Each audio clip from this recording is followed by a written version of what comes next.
লাগাতার আন্দোলনে অসুস্থ হয়ে পড়ছেন, তবুও ন্যায্য দাবি থেকে পিছু হটতে নারাজ পার্শ্ব শিক্ষকরা। বিভিন্ন সময় রাজ্যের তরফে এসেছে শুধুই প্রতিশ্রুতি, কিন্তু সেই প্রতিশ্রুতির ভাওতাবাজিতে এবার আর ভুলতে নারাজ রাজ্যের 48,000-এরও বেশি পার্শ্ব শিক্ষক। মঙ্গলবার বিকাশ ভবনের সামনে পার্শ্ব শিক্ষকদের অবস্থানে দ্বাদশতম দিনে, তাই তাদের দাবি ক্রমশ জোরালো হচ্ছে। ভীষণ কষ্টের মধ্যে আমরা রয়েছি, সরকার থেকে আমরা কোনো সুযোগ সুবিধা পাচ্ছি না। আর একটা বিষয় যেটা যে ধাপে ধাপে শিক্ষামন্ত্রী বলছেন, এই ধাপে ধাপে কি, তিনি তো সেদিনই বলেছিলেন যে 6 মাস থেকে 3 বছরের মধ্যে করব, তো 10 বছর গড়িয়ে গেল, আরও ধাপে ধাপে কোথায়, এটা টোটালটাই ধাপ্পা দেওয়া হচ্ছে, মিথ্যা কথা বলা হচ্ছে। আমরা এই জায়গায় কেউ যেতে চাইছি না, কোনো ধাপ নয়। আমাদের যেটা বেতন কাঠামো, কারণ সমস্ত রাজ্যে স্ট্রাকচার করে দেওয়া হয়েছে সর্বশিক্ষা এই কর্মীদের, তো আমরা সেই জায়গায় কেন বঞ্চিত থাকবো? যতদিন না আমাদের দাবি পূরণ হচ্ছে, যত কষ্ট হোক, তার থেকে এই কষ্টটা অনেক বেশি কষ্ট। আমরা যেভাবে স্কুলে অপমানিত হই, আমার মনে হয় শীতের থেকে সেই কষ্টটা আরও বেশি কষ্ট। যতদিন কষ্ট পেতে হয়, আমরা এই কষ্টের মধ্যে বসে থাকবো, দাবি নিয়ে তবে আমরা বাড়ি ফিরবো, যেহেতু আমাদের ন্যায্য দাবি। মঙ্গলবার ফের রাজ্যের বিরুদ্ধে সুর চড়িয়েছেন পার্শ্ব শিক্ষকরা। সমস্ত রাজ্যে বেতন কাঠামো রয়েছে পার্শ্ব শিক্ষকদের, এ রাজ্যে শুধু বঞ্চিত করছে আক্রমণ আন্দোলনকারী পার্শ্ব শিক্ষকদের। মুখ্যমন্ত্রীর সঙ্গে বারবার আলোচনা চাইছেন পার্শ্ব শিক্ষকরা, কিন্তু সেই চিঠির কোনো উত্তর আসেনি বলে অভিযোগ। সমস্যা সমাধানে ব্যর্থ রাজ্য, ব্যর্থ শিক্ষামন্ত্রী, তোপ আন্দোলনকারীদের।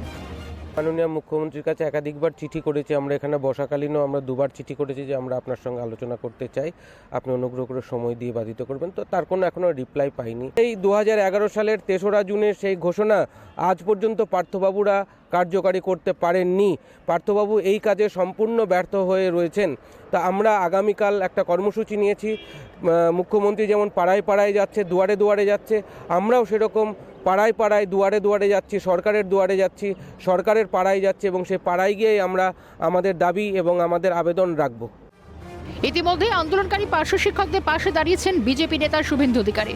রবিবার রাতে আন্দোলনকারী পার্শ্ব শিক্ষকদের হাতে শীতের সামগ্রী তুলে দিয়েছিলেন শুভেন্দু অধিকারীর অনুগামীরা। মঙ্গলবার শিক্ষকদের আন্দোলনকে সমর্থন করে বার্তা দিলেন শুভেন্দু অধিকারী। অত্যন্ত বেদনাদায়ক, আলোচনার মাধ্যমে সব জিনিসের নিষ্পত্তি করা উচিত, এবং শিক্ষকদের একটা শিক্ষক শব্দের সঙ্গে মর্যাদার সম্পর্ক যুক্ত, তাদের সঙ্গে আলোচনা করে নিষ্পত্তি করা উচিত। এবং প্রকৃত অর্থে তাদের যে দাবিগুলো তারা তুলেছেন, আমি শুনেছি, দেখেছি, সোশ্যাল মিডিয়াতে পড়েছি, ইলেকট্রনিক্স মিডিয়াতে তাদের বক্তব্য শুনেছি। আমি মনে করি, আমি একজন প্রাক্তন জনপ্রতিনিধি হিসাবে ওদের দাবিগুলো যুক্তিসঙ্গত। আন্দোলনকারী পার্শ্ব শিক্ষকদের ইস্যু এবং আন্দোলনকে সমর্থন করে ভিডিও বার্তা দিয়েছেন অভিনেতা কৌশিক সেনও। 48,000 পার্শ্ব শিক্ষক উপযুক্ত বেতন পান না, তাদেরকে একটা ভাতা দেওয়া হয়, অথচ তারা যে কাজটা করেন সেই কাজটা কিন্তু কোনো অংশেই কম তো নয়, বরং বেশি।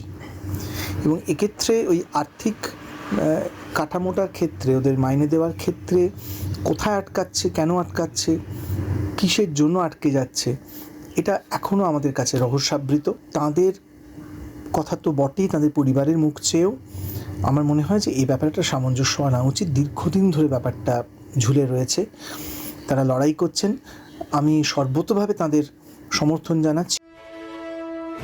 পরিবার পরিজন ছেড়ে 12 দিন ধরে ছাউনি খাটিয়ে কনকনে ঠান্ডা উপেক্ষা করে বিকাশ ভবনের সামনে অবস্থানে পার্শ্ব শিক্ষকরা।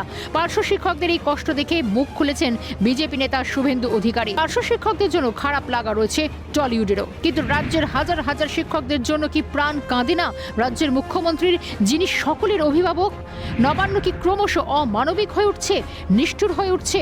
ক্ষমতা দখলের রাজনীতি ছাড়া কি কিছুই চোখে পড়ছে না মমতা বন্দ্যোপাধ্যায়ের? ক্যামেরায় অপূর্ব দেবনাথের সঙ্গে সমাপ্তি রায় রিপোর্ট, ক্যালকাটা টেলিভিশন নেটওয়ার্ক।